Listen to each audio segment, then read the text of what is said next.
জগন্নাথ বিশ্ববিদ্যালয়ের শিক্ষার্থীদের আন্দোলনের সবশেষ খবর জানতে এখন যাচ্ছি কাকরাইলে। সেখানে আছেন সহকর্মী নূর হোসেন। নূর, শিক্ষার্থীরা কি এখনো রাস্তায় অবস্থান নিয়ে আছেন? কাকরাইল থেকে দেখছিলেন।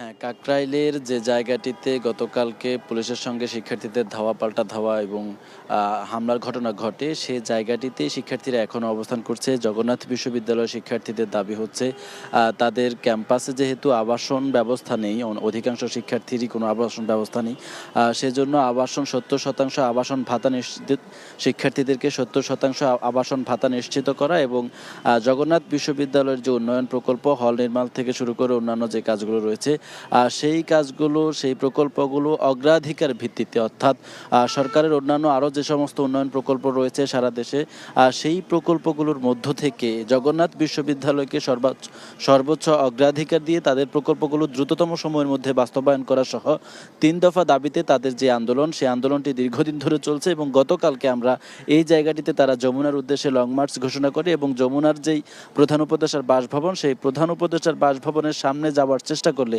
তাদের সঙ্গে পুলিশের সঙ্গে ধাওয়া পাল্টা ধাওয়া সংঘর্ষের ঘটনা ঘটে এবং শিক্ষার্থীদেরকে এখান থেকে ছত্রভঙ্গ করতে পুলিশ টিয়ার সেল সহ অন্যান্য আরও সাউন্ড গ্রেনেড নিক্ষেপ করে।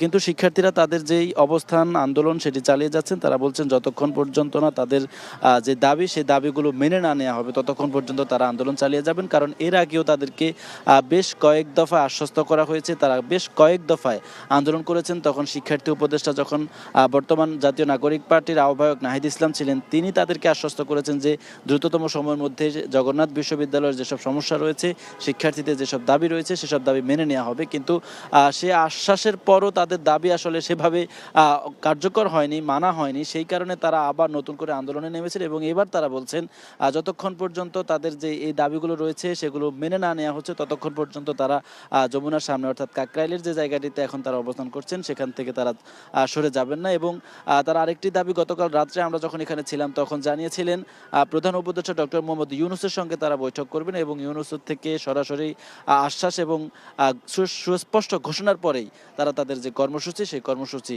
বাদ দেবেন, শেষ করবেন। কাকরাইল থেকে দেখছিলেন জগন্নাথ বিশ্ববিদ্যালয়ের শিক্ষার্থীদের আন্দোলনের সবশেষ খবর। বান্ডেল থাকলে প্রতি সেনমানিতে টাকা বাঁচবে। বিকাশ সেনমানি বান্ডেল কিনে জিতুন প্রতি লেনদেনে।